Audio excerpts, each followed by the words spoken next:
And they're right, it is, because we'll give you the updates in another way. But welcome to the first academic huddle of the year. This is a bit like the weekly updates I do on video in the classroom. Hands up if you've seen my video this week. Hands up if you've not seen my video this week. Have you been to class? Your professor didn't show you, you're always arriving late. Alright. Write down the professors' names because I'm going to have a very stern conversation. Sometimes they might forget, which is why I asked them all to do it Monday, Tuesdays, Wednesdays, so that between them you will all get to see it. So this is a very quick reminder, but it's important we repeat it, and time again. So the first one I've got is the new policy on late submission. Can anyone tell me what it is? Because you've all seen my videos.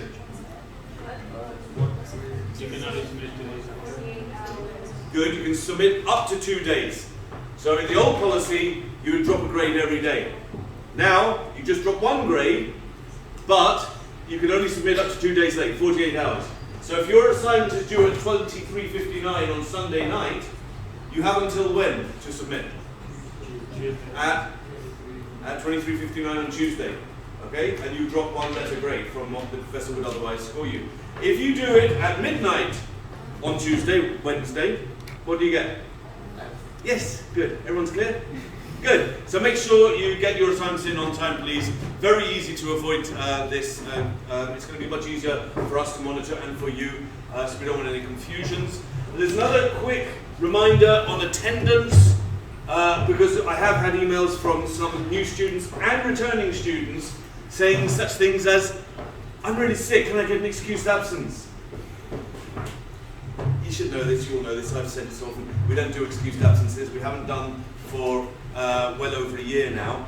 And that's why you have up to 30% in case there's some problem that you are really sick one day, or you have, the trains are late and you live on the other side of London, or your alarm clock didn't go off, or you've got a hangover, or you forgot to scan your finger. That's why you have 30% where nothing happens. You just missed your class, that's it, okay? The only time we want to talk about illnesses is if you actually miss an exam because of a serious illness. And then we need documentation, all right? Any questions? Very simple. I know you know this. The reason I mention this also, though, is because it comes up to this. Because I already had a couple of students saying, my parents booked my flights, so can I leave a few days early during exam week? What was my answer? Good. Every year I get someone saying, but my dad booked my flight, or my mum booked my flight, or I booked my flight, and I need to go home early. So, no. So it means you just missed your exam, you get to fail for that, okay? Very, very simple, same as every university in the world. We don't change random schedules. So this is a gentle reminder that you have a reading week from 28th of October to the 1st of November in London. It's different from San Francisco and Boston if you have friends there, because that's Thanksgiving, okay? And you are allowed to leave London during that period. And then you can also leave London after the 20th of December, because we guarantee we will not do exams after the 20th of December. We do not yet have the exam schedule. It will be available in probably about a week or 2 weeks, and then you can see what exams you have. But life happens, stuff happens. It is still possible that your professor might not be available and need to change those exam times. So we still encourage you, book your Christmas flights early, but make sure they're not before the end of the semester, please. Every year I get someone saying, oh, but I saved some money by doing it on the 20th or the 19th. I say, well, I'm very sorry, but you just have to change it back.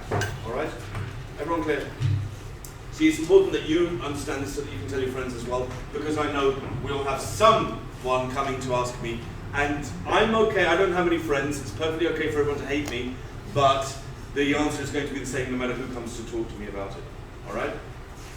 Everyone clear? Any questions? Very happy for questions. No questions, lovely. In which case, we will talk to someone. By the way, some of you might wonder what you need to do to get into the HSA. One of the most important features of being in the HSA is the ability to stand like this, okay? You'll see what I mean in 2 slides' time. For now, will you please welcome Luisa Liranzu.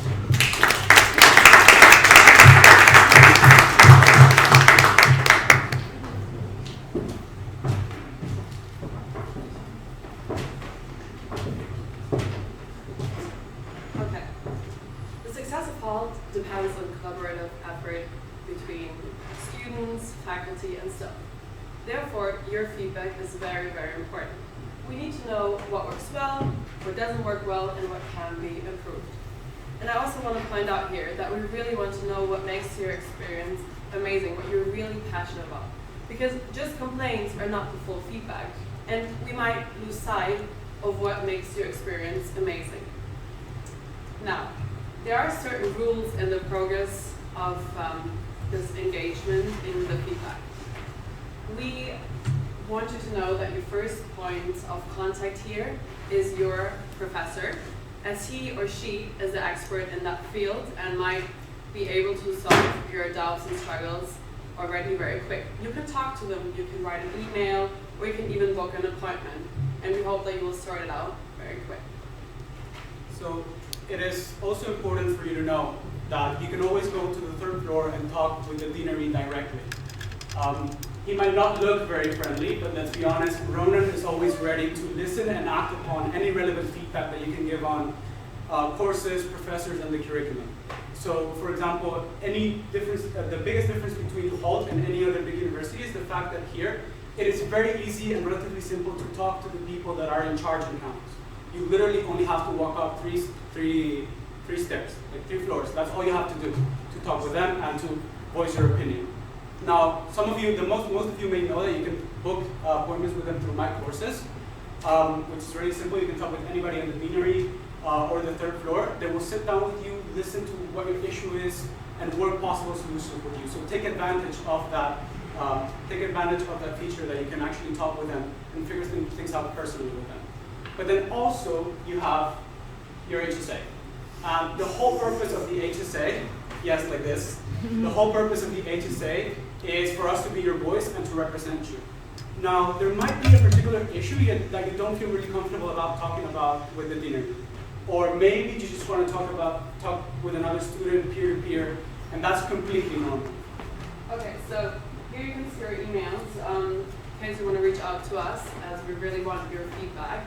And then we will have monthly meetings with Ronan where we will discuss this and then come back to you through the methods of communication we have. You can talk in person, you can write an email, however you prefer. And then we want to really keep you updated on the ideas of feedback you gave us. And I also want to mention at this point that sometimes it's already maybe enough for you to understand the reasons behind certain things, because even though you might not see them at first, there's almost always a reason why certain things are done in that way. And we hope that makes it easier for you to understand and put back your focus on the right experience you can have. So just to give you an example, after final exams, one of the loudest noises that you always hear is students saying, I want my grades, I need my grades ASAP, where are my grades? And something that some of you may know, some of you may not know, is the fact that at Hult, for you to get your final grades, they're not only reviewed by your professor, they're reviewed by a second faculty member, and then also an external examiner. And all of this is done so that the quality of the process and the quality of the final grade is as good as it can be. So it's in your benefit. Now, some of you might have already known this, but there may be other processes that you don't know why they're done the way they are done. And just having the information and knowing why the university does certain things will actually provide you with different feelings about your current experience. The point is that don't be afraid to ask. Don't be afraid to voice your opinion as long as you do it respectfully. And always keep in mind that all of us here, the HSA, faculty, deanery, we all just want the best possible experience for you at the university.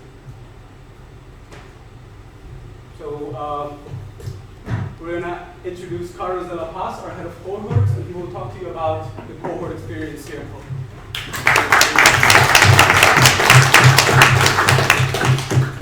Hello everyone, I'm Carlos, your cohort, and I start saying, promise made, promise kept. All of us has now a cohort, even first year, second, third, or fourth. So please check out emails to see if you which cohort you are assigned in. And second, please go to the reception and upgrade your card. It will do something right here. Yeah, but it will have a cool sticker. It will have a cool sticker on it. And continue, we'll say, I have many questions for everyone every time I go around campus and people say, hey, what are the cohorts? What that means? what's inside that. Like, is there any activity, something else? Let me tell you, well, something related to Harry Potter. If you haven't seen it, please raise your hand. Let's see Harry Potter. So the few that have doesn't, like cohorts are like groups, which you are with other people from Hult, could be your friend, we don't have enemies here, or classmates. And you just meet for certain activities, you compete, you engage, and you meet people. So this year we have thousands of activities and new format, which we will explain in a cohort, and it's going to be available for all of us in a few weeks in advance. This handbook will explain the new method of points you can earn to win the championship, the activities we will have during the year, and something new we're going to implement now. That I'm happy to announce that this year we have the cohort captains, a brand new thing. Be the first and make history with your cohort. From today, you will have the open election 5 p.m. will last until next Wednesday, 5 p.m. as well. The cohort captain main objective is to bring the cohort to the door. Cohort captain will be in charge of advertise every single event we will do within the cohort experience. We'll be in charge of having a track who's participating, who's not. We'll bring more feedback. We'll be the voice of the cohort. And we'll pop the champagne if that cohort wins. So it's something really cool. Lastly, for the cohort captain, something that I'm very glad to announce is every single one of you can apply for it. We have 1 week of campaign and 1 day of election. So please tell your friends, if you have a list, there's one boy and a girl that can go to candidate yourself and have fun with the cohorts. This is going to be amazing.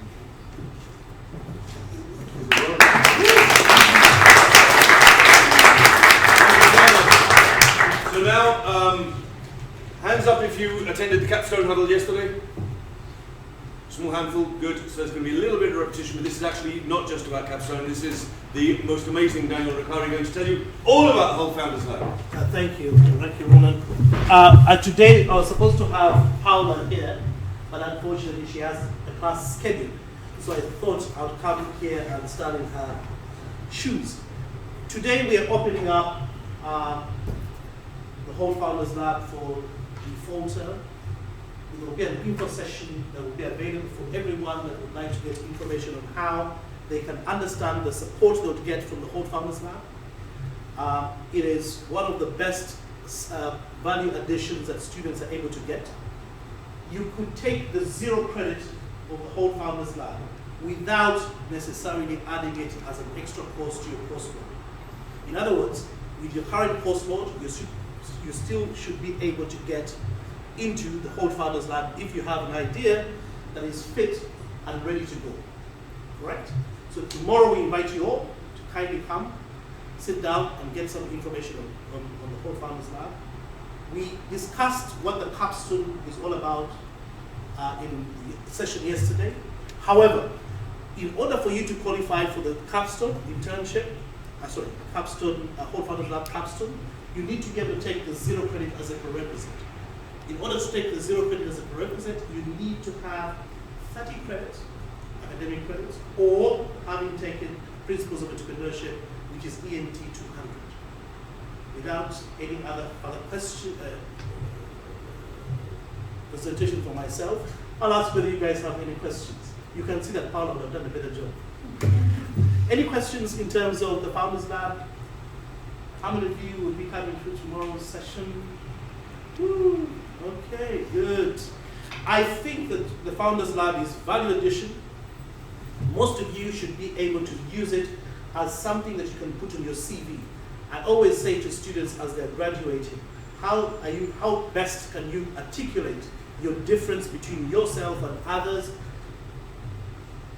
The whole Founders Lab allows you to build transferable skill sets that you are able to articulate, either when you're looking for a job, when you're going to your family business, or if you're going to work for yourself, to be able to articulate this with potential partners, potential investors, etc., etc.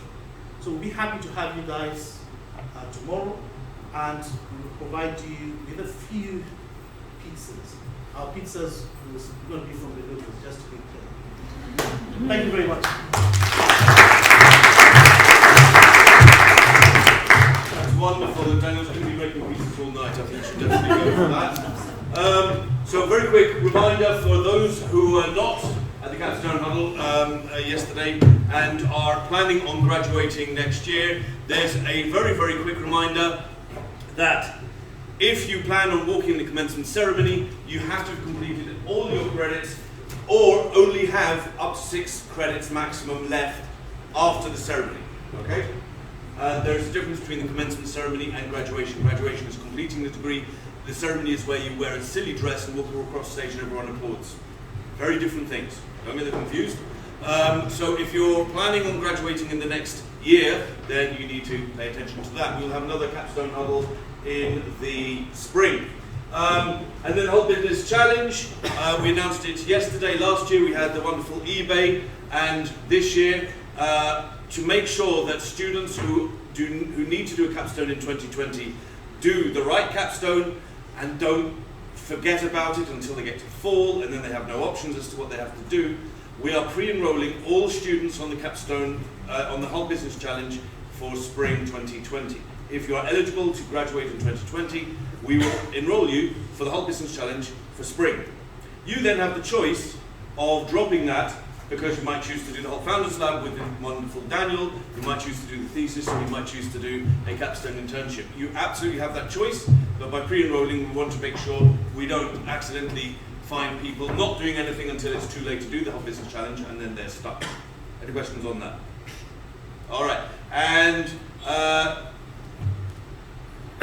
I'm hoping everyone who should have been there yesterday was there, but we announced that our client coming in the spring, it's a very small company. We've decided to kind of, instead of going for these big well-known brands, we decided to go for a very small company, very intimate boutique kind of thing.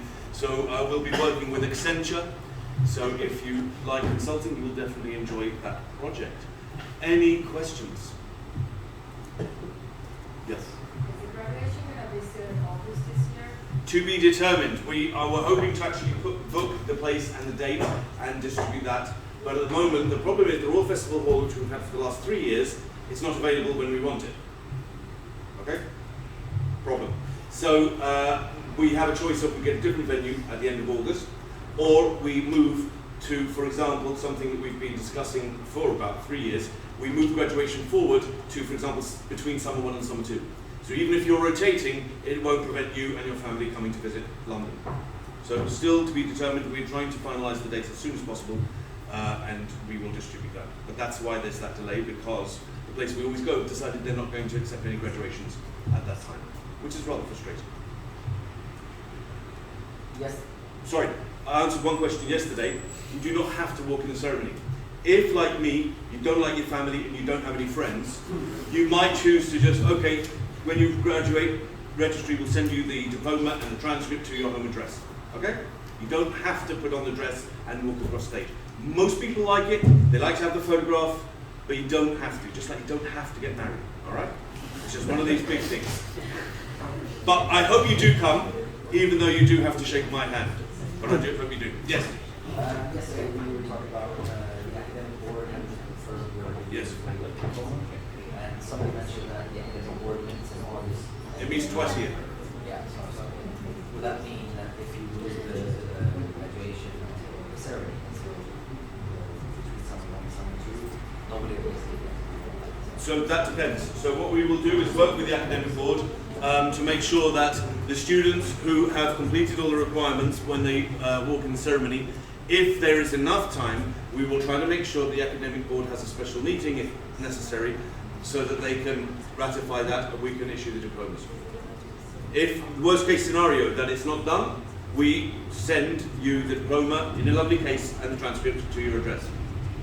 One thing I should, you know that thing, Wizard of Oz? Hands up if you've seen the Wizard of Oz. Really? 3 people? The Wizard of Oz? You've not seen it? Oh, Wizard of Oz. Oh, Wizard of Oz! Yes, sorry. Okay, so the Wizard of Oz, that thing where you look behind the curtain, I'm going to open the curtain a little. The piece of paper you get when you walk on stage is not your diploma. It's a piece of paper rolled up that says this is not your diploma. Okay, but it's got a pretty ribbon on it, and it looks good in the photograph. Your diploma comes in a nice big thick plastic folder which says Hult on the front, and which is very difficult to break, and, but it's not very nice to actually give out on stage. Alright? So don't worry about it if it's not on that. You don't want it on the day of the graduation anyway, because that's the day you're partying. And you're going to lose it. And then what's going to happen? Any other questions? No?